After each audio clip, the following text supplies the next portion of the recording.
Esta historia no tiene nada de paranormal, pero pasa y resulta que a veces las historias más horribles, los sucesos más tenebrosos, no necesariamente tienen que tener nada de paranormal. Tal es esta historia, que es real como la vida misma, y que sucedió durante los años 90. Fue la comidilla de muchos medios de comunicación, mas sin embargo se hizo todo lo posible para que no saliera a la luz. Y todo esto fue debido a que la naturaleza de lo que están a punto de escuchar es tan perverso, tan mórbido, que le hace replantearse a uno incluso su propia fe. Esta historia empieza en un asilo para enfermos mentales, muy grande, no tiene nada de tenebroso, no es un lugar extraordinariamente antiguo, como muchos podrían pensar, es bastante normal. En él está un chico, un adolescente, se ha tratado de suicidar varias veces. Sus padres, pertenecientes a una familia pudiente, lo internan en este sitio bajo la promesa de que van a hacer lo posible para mejorar el estado mental del chico. Este muchacho se consigue a un amigo, una persona que está muy enferma. De hecho, no se puede decir realmente que sea su amigo, pero hace lo que nosotros a veces esperamos más en un amigo. Nos escucha con mucha atención. Parece un impedido mental, parece una persona a la que se mal llama retardado, pero la doctora y los enfermeros, felices de que hay alguien que le presta atención a este chico que es muy callado, le aseguran a nuestro muchacho que él no tiene ningún impedimento mental. Es una persona que se la pasa todo el día en una esquina, totalmente callado, viendo hacia abajo y abrazado a sí mismo. Parece que sufriera algún problema mental. Y de hecho es posible que lo haga. Pero lamentablemente incluso los profesionales saben tan poco de él como los propios pacientes. Cuando alguien le habla, lo único que hace es asentir con la cabeza, mansamente, nunca haciendo contacto visual, siempre viendo al suelo. El chico suicida comienza a hablarle todos los días y se desarrolla un lazo, por lo menos de su parte hay un lazo. Este muchacho es algo narcisista, le gusta hablar mucho de sí mismo. Es una de esas personas que a veces agobia a las demás, de tanto que habla de sí mismo, de sus propios problemas, de sus propios inconvenientes, de sus propios sueños, de sus propios anhelos, de todas las cosas que quiere. Y se encontró a la persona perfecta, a alguien que no habla, que no contesta, que solo asiente mansamente con la cabeza, sin mirar a los ojos, viendo siempre al suelo. Le cuenta su vida, le cuenta todas las anécdotas habidas y por haber, le habla incluso más que a los propios doctores, y estos por su lado están encantados, porque este chico muestra una gran mejoría al tener a alguien que simplemente lo escuche, a un receptor eterno. Tanto es así que incluso los ponen en la misma habitación para compartir. Y además está decir que cada vez que este muchacho quiere desahogarse, o cada vez que quiere sencillamente hablar y desahogar todas esas cosas que jamás pudo decir con nadie más, en toda la confianza del mundo, lo puede hacer con este muchacho, que insisto, solo asiente.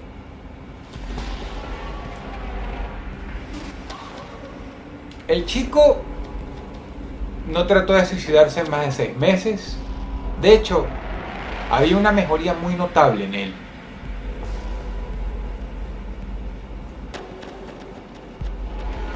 Y huelga decir, por ciertas leyes en lo que respecta a sanatorios mentales, que la gran mayoría de los pacientes no están internados en contra de su voluntad, están internados por propia voluntad. Y ese era el caso de este chico. Podía irse en cualquier momento y de hecho su momento para irse estaba cerca, pero si lo había demorado era porque le gustaba mucho estar con su amigo, en quien podía confiar y con quien hablaba muchas horas al día. Por lo tanto decide iniciar una campaña, una guerra personal, una misión, que era convencer a los demás doctores que este muchacho de nombre Arthur, que tiene una actitud muy parecida al autismo, pero que según los doctores no es autista, no debería estar ahí tampoco. Sí, a simple vista se ve que no es una persona normal, pero tampoco debería estar en un asilo, no era sano. Y empieza a hablar con el doctor todos los días, intentando convencerlo de esto, intentando convencerlo de que Arthur debería regresar a su casa, convencerlo de que Arthur no tiene un lugar en un sanatorio, que no lo está haciendo bien, le está haciendo mal, que debería conocer al mundo, que sí, que quizá nunca pueda abrirse con el mundo, que quizá nunca pueda salir de su sí eterno, tanto vocal como asintiendo con la cabeza el 99% de las veces. Habían desarrollado una relación tan hermosa, o por lo menos el chico que hablaba tanto, así lo hacía ver, que logró convencer al médico de cabecera. Este habló con la junta y dijeron que Arthur no tenía por qué estar más en este asilo. Así que firmaron sus papeles de salida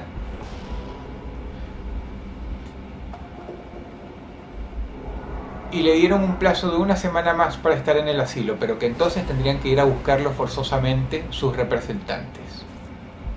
El chico se queda encantado, sintió que cumplió una de sus mejores misiones personales en la vida, y antes de que Arthur se fuera, él no se fundía antes, esperando a que su amigo se marchara primero. Le hicieron fiesta de despedida, todo bellísimo. Entonces el chico le entrega un papel a Arthur, en el que está escrito su teléfono, su correo electrónico e inclusive su dirección. Y le dice: yo sé que tú nunca hablas, yo sé que tú nunca te expresas, yo sé que la gran mayoría del tiempo estás en tu propio mundo, pero significaría mucho para mí que algún día te manifestaras o que algún día te animaras a escribirme. Abrazó muy fuerte a Arthur y lo dejó ir. Y él se fue también para su casa. Los siguientes días fueron espectaculares. Era como si nunca se hubiera tratado de suicidar, como si nunca nada malo hubiera pasado.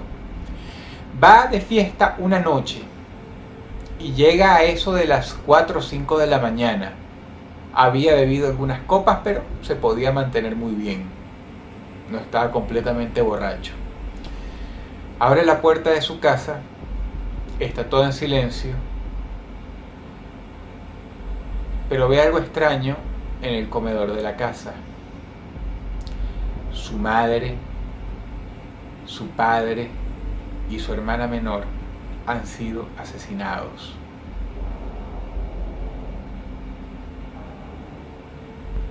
De buenas a primeras se ven como simples cuerpos miserables tirados en el suelo, pero él sabe muy bien quiénes son. Es la fuerza de la experiencia. Cualquier otro que los hubiera conocido no los habría reconocido, porque tenían sus cráneos molidos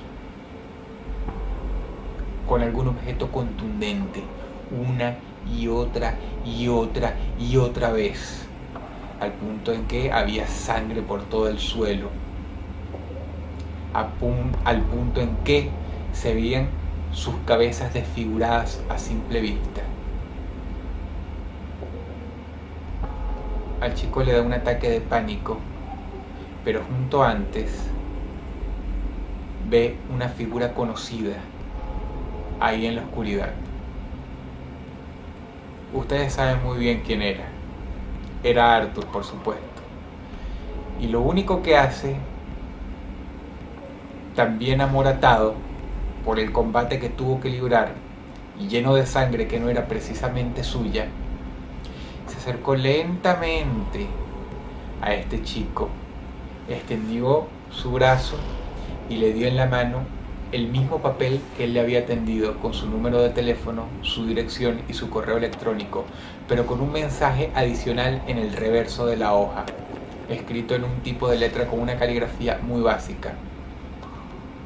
Y decía lo siguiente: todas las personas de las que siempre te quejaste, ¿estás feliz?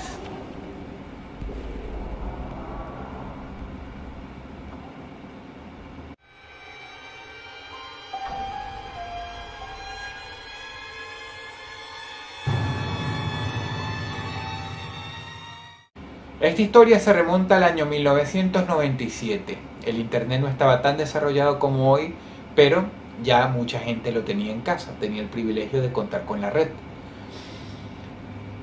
En ese entonces, los foros de internet no eran precisamente como los conocemos hoy día. Habían grupos de toda clase, incluso un chat muy popular en aquel entonces que se llamaba Mirk.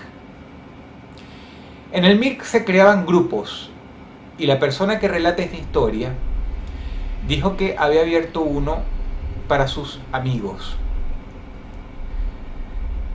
La voz se fue corriendo, el internet se fue popularizando, y no fue sino hasta 1998 que el grupo de chat que él había creado contaba con muchos de sus amigos de la infancia, que se habían desperdigado por todo el mundo y que ahora tenían una manera de conectarse, de contactarse. Acuérdense, no había Facebook en esa época, por lo tanto era un modo bellísimo en que uno podía hablar con sus amigos, con sus conocidos de la infancia, para ver qué había sido de sus vidas, esos rostros del pasado, de nuestros más tiernos años. Y comenzaron a hablar sobre la escuela, sobre los profesores, sobre el barrio, sobre viejas anécdotas. Pero más temprano que tarde, uno de los compañeros trajo a colación un tópico. ¿Alguien se acuerda de Candle Cove? Candle Cove, que significa, a grosso modo, vela en la costa. Era un show infantil de marionetas que se transmitía en los años 70. O por lo menos así lo explica la persona que relata esta historia.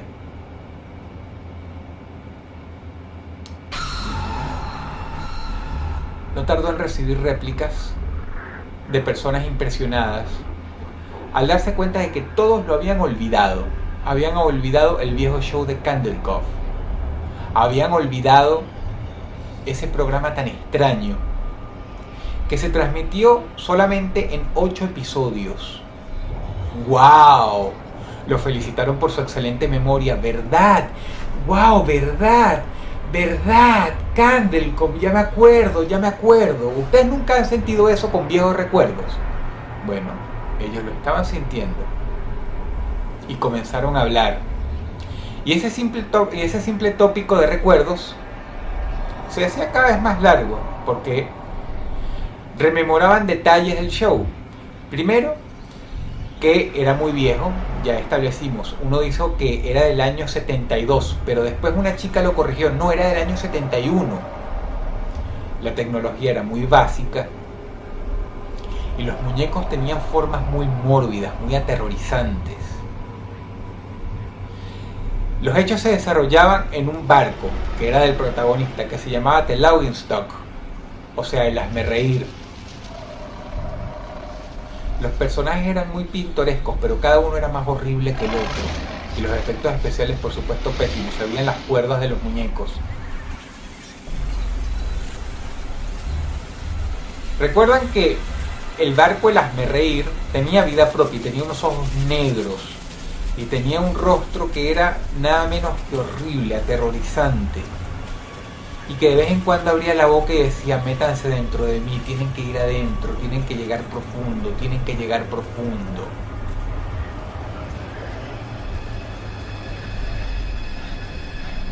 A muchos no les sentó bien acordarse de eso. De hecho, uno de ellos dijo haber tenido pesadillas esa noche. Dijo que había sido uno de los peores recuerdos de su infancia. No solamente el barco en sí, sino todo el show. Habían personajes horribles. Por ejemplo, había uno que se llamaba el Capitán Arrancapiel, que tenía un garfio en su mano derecha y que siempre amenazaba a los otros personajes con cortarles la piel y hacer rodajas con el gancho y empezar a desenroscarles la carne lentamente. Si ustedes saben algo de los shows viejos, de los shows de los años 70 e incluso los 80, la censura era mucho más cómoda que ahora.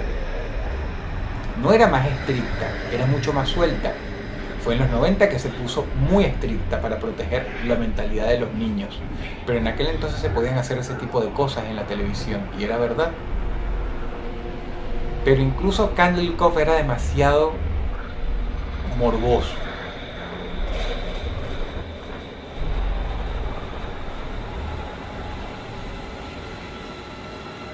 Recordaban que con solo 8 episodios, cada uno se iba poniendo más perturbador que el otro. Cada vez habían sonidos más extraños de fondo que no tenían nada que ver con la trama. De hecho, cada vez había menos trama. Los personajes a veces gritaban de la nada, o se comportaban de maneras erráticas, o incluso empezaban a morir. No exactamente en pantalla, pero lo implicaban. Fulanito de tal se murió, el Capitán Arrancacarne lo logró agarrar. El episodio final había sido simplemente un concierto de gritos.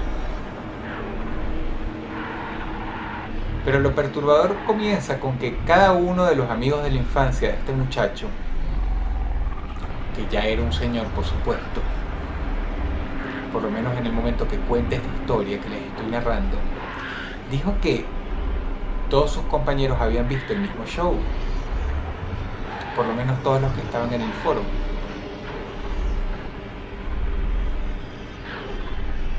Y que todos los había dejado pensando porque se habían olvidado por completo de Candle Cove. Aunque no era muy extraño porque, vuelvo y repito, son solo 8 episodios.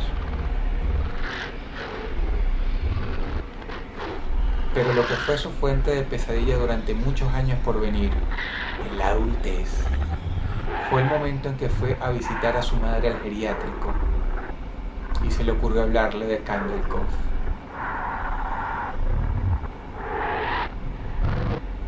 Ella le dijo: sí, yo me acuerdo que tú de niño me hablabas de ese show, era de piratas, ¿verdad? A mí siempre me impresionó muchísimo tu imaginación, le dijo la madre. Y este señor pregunta: ¿pero por qué? ¿Cómo que mi imaginación? Bueno, simple, porque tú te sentabas frente al televisor, ponías un canal altísimo en la mirilla, donde ya no existían, te sentabas frente al televisor a ver simplemente sonido blanco, o las hormigas de los televisores viejos cuando uno enfocaba un canal que no existía, y te quedabas ahí por media hora viendo el vacío. Y tú te imaginabas que era un show.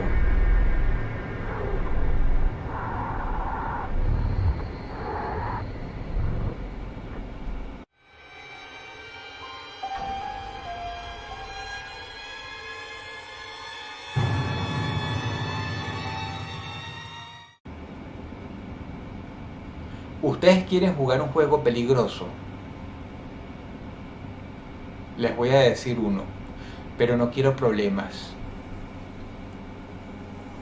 No me hago responsable por nadie y quiero que estas palabras aquí y ahora sirvan como testimonio de esta afirmación.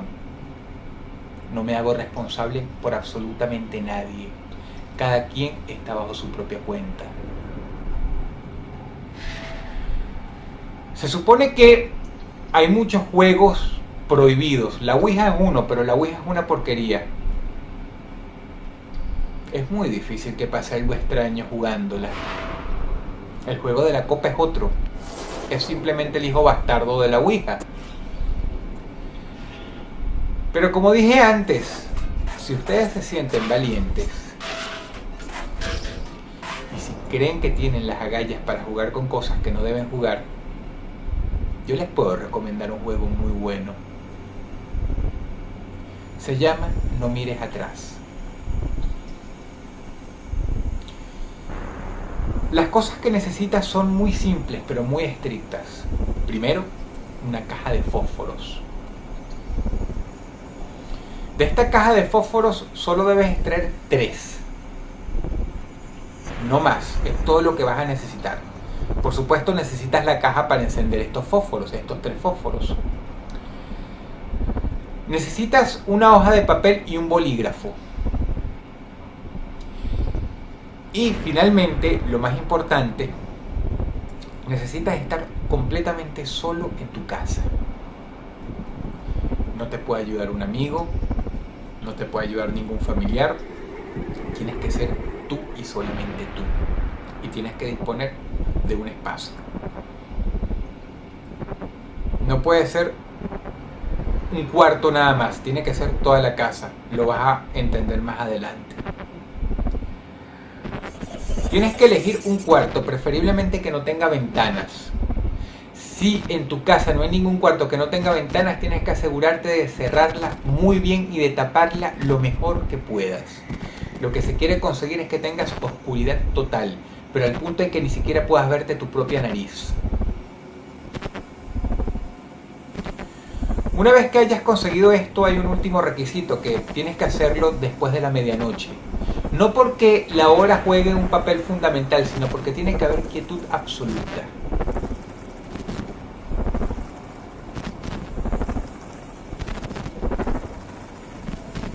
Enciende la luz del cuarto seleccionado para este experimento. Todo el resto de la casa debe estar a oscuras completamente.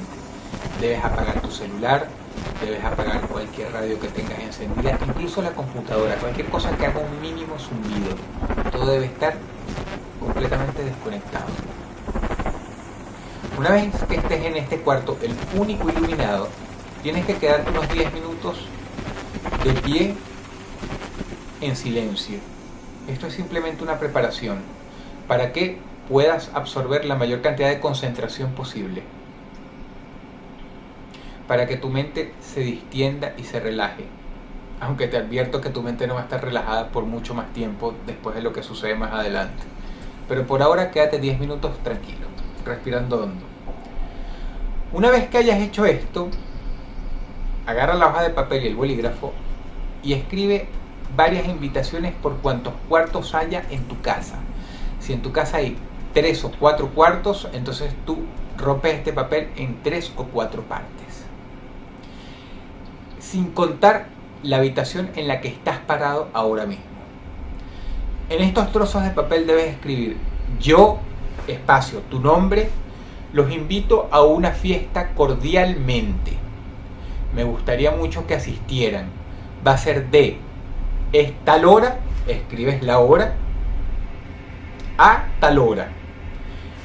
Te aconsejo que solo pongas un límite de tiempo de pocos minutos. No cometas el grave error de escribir, mejor dicho, que la fiesta durara hasta las 6 de la mañana, porque créeme, te vas a arrepentir. Haz que dure 5 minutos, o si te sientes muy osado, 10 o 15 o como mucho 20 minutos, pero es difícil que lo soportes. Agarra estos trozos de papel, sal de la habitación iluminada, no enciendas ninguna otra luz, debes estar a oscuras en tu casa. Y bajo la puerta de cada cuarto vas a tirar un papelito, que en este momento ya no es más un papelito, es una invitación. Una vez que hayas hecho esto, vuelve al cuarto.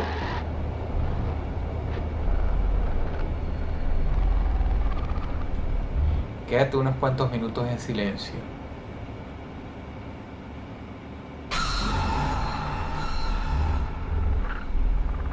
Grita, son todos bienvenidos a la fiesta, y apaga la luz.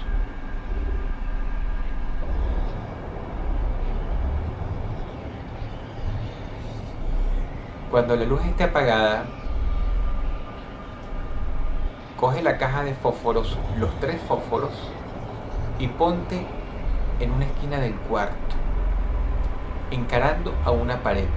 Va a estar todo completamente oscuro, así que trata de no golpearte.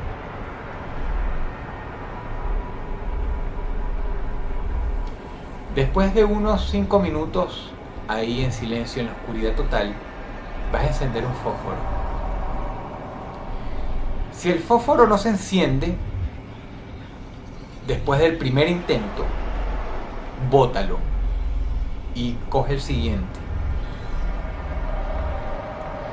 Si los siguientes fósforos, que te deben quedar 2, no se encienden, es que no vino nadie a tu fiesta.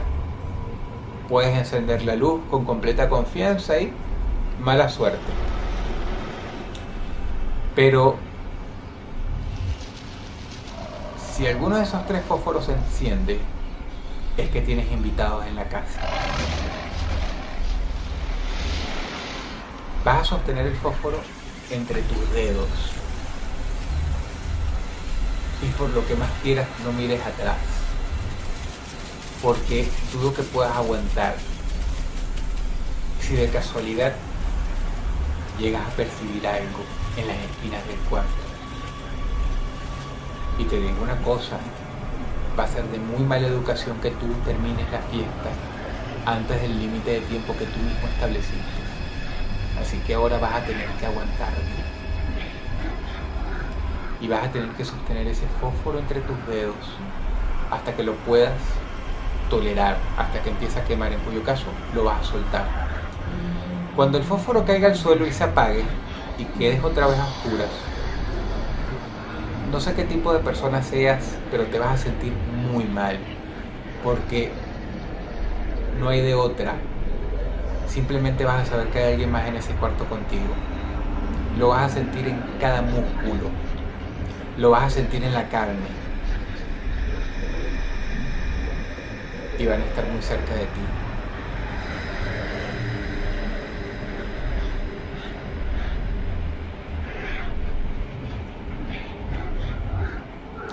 Aún si estás a oscuras completamente, no te aconsejo que voltees, porque puede que por ahí logres ver algo.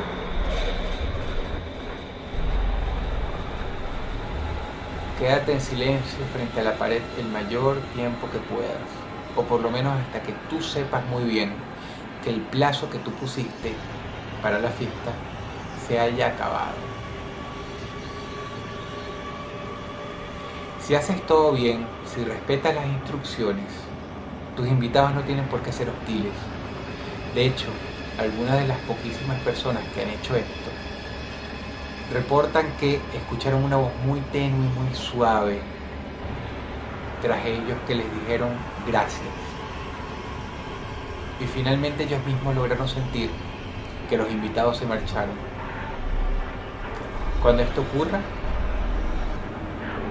o cuando tú finalmente sepas que la fiesta acabó, date vuelta con confianza y enciende las luces.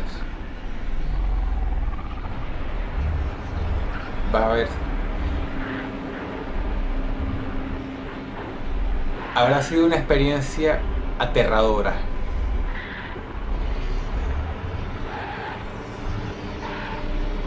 Y te cuento una cosa.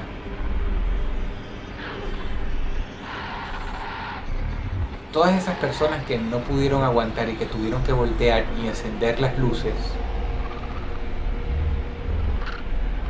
no quisieron hablar nunca más de lo que sucedió. pero el terror que sufrieron fue tan grande, no porque los hayan atacado principalmente, sino por lo que alcanzaron a ver, que los marcó de por vida.